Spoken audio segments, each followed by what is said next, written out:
to declare martial law and essentially rule the country by decree. I have received hundreds and hundreds of telegrams from all corners of the Philippines congratulating you and incidentally me for the proclamation of martial law. My name is Haley Cohen-Gilliland, and I am an independent journalist based in Los Angeles. We cannot succeed without the support of our people.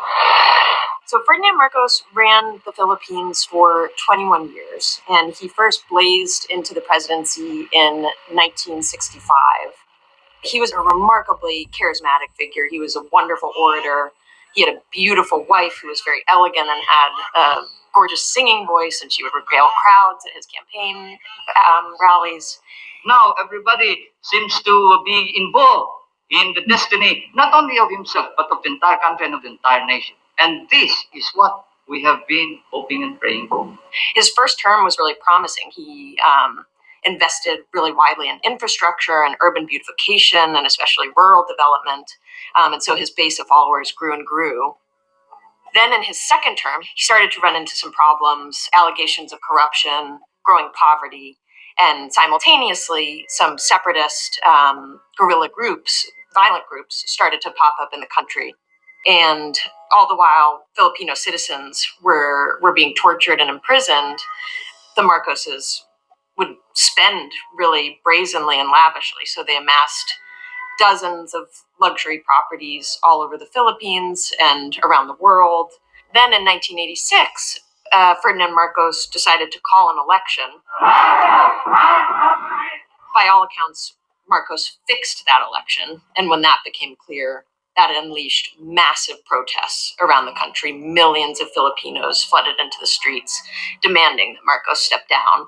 And ultimately, in that case, the U.S. finally said enough is enough and encouraged Marcos to step down as well. But they didn't completely cut support, because Reagan, who was president at this time, actually offered Marcos asylum in the U.S. And so when Marcos did ultimately decide to step down in February of 1986, Reagan sent 2 planes to cart Marcos and 90 members of his entourage, along with millions of dollars worth of loot, diamonds and cash, some of which they carried out in diaper boxes. Reagan sent planes to cart those people and assets to Honolulu, where Marcos was welcomed with asylum.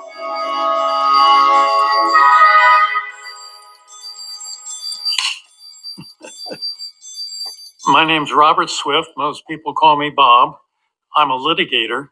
I do complex litigation, and I've been doing that for almost 48 years. At the time of the revolution in the Philippines, there was a great deal of publicity as well as information that various human rights groups had collected about human rights abuses committed by the Marcos regime.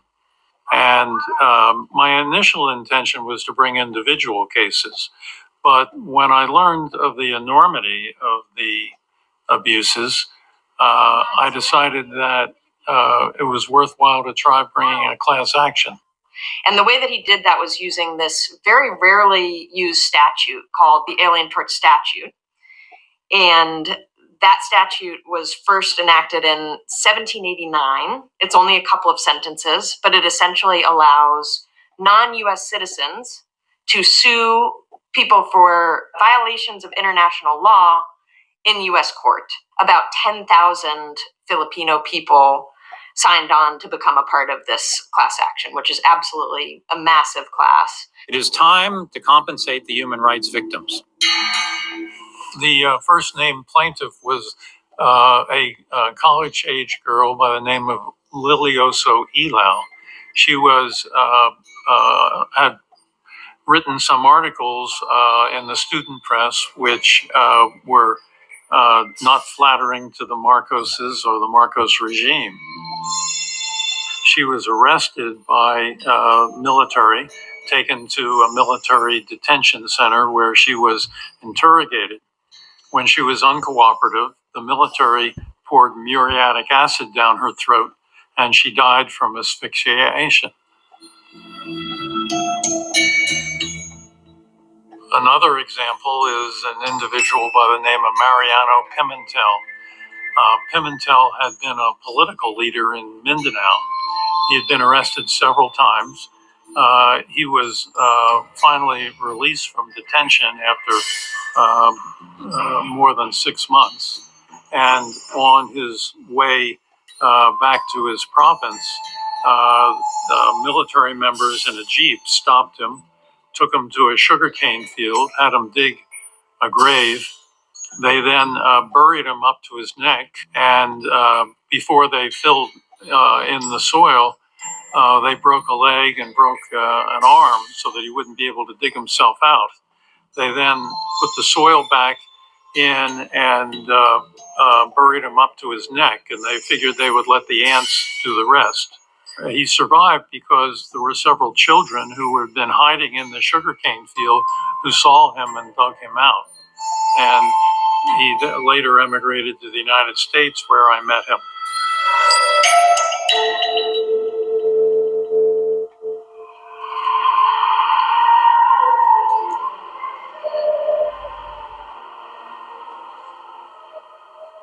In addition, the present state has the duty to uphold the need to recompense its own victims.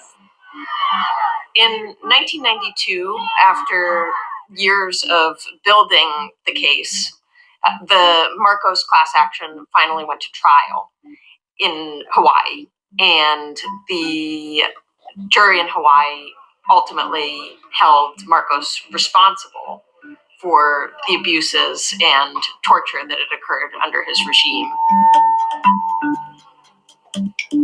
So in 1994, Swift asked the jury for $1 billion, which represented $100,000 per victim, which he felt was an appropriate amount. Well, I don't know that no other lawyer had ever asked a jury for $1 billion. However, our case is unique in that we really supported that number through the enormity of the abuses that had occurred. And the amount that the jury ultimately awarded to the Marcos class totaled almost $2 billion. That was astronomical figure, an absolutely unheard of figure. It was the largest ever personal injury judgment in history. So immediately upon receiving the monetary judgments in 1994 and 1995, Swift got to work and started assessing what things they could try to claim. This was very challenging in part because the Philippines courts did not recognize the U.S. judgment, and so they couldn't go after any assets in the Philippines. They had to go after assets elsewhere. In effect, I was limited to executing on whatever Marcos assets were in the United States. And of course, the Marcoses weren't willing to testify as to that. I took their depositions several times, and they claimed they didn't know anything. Of course, that was false.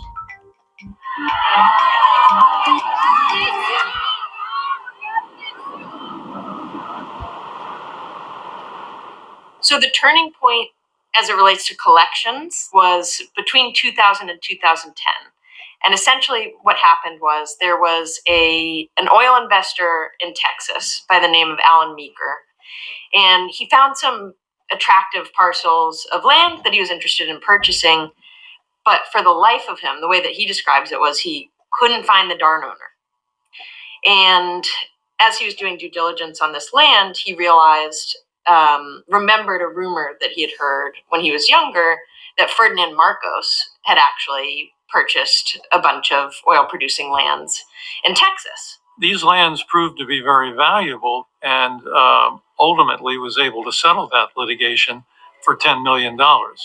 So Swift was absolutely overjoyed at the prospect of finally having enough money to distribute to the class members who had waited for so many decades to see anything after the judgments came.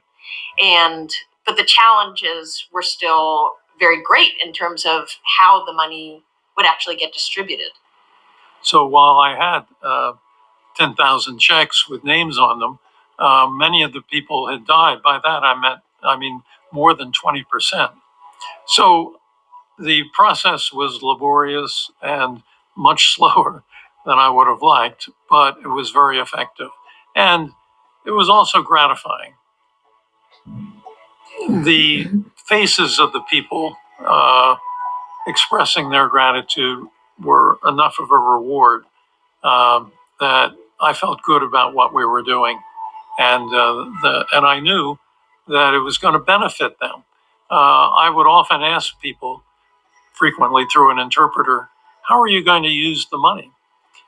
And I was told that they would use it to put a cemetery stone in by the church for their loved one, or they would send their children to school, or they would simply buy food. The older people would use the money to buy prescription drugs that they couldn't otherwise afford.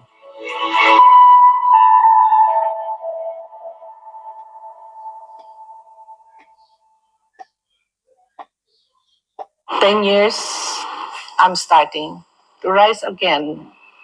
Now, like a phoenix, hopefully, the truth will come from the ashes of what was done to us.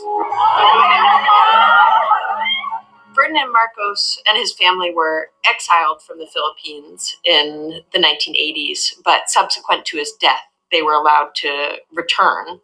And since then, they have managed to really regain the popularity that they enjoyed during his term. Congratulations, Senator Amy Marcos.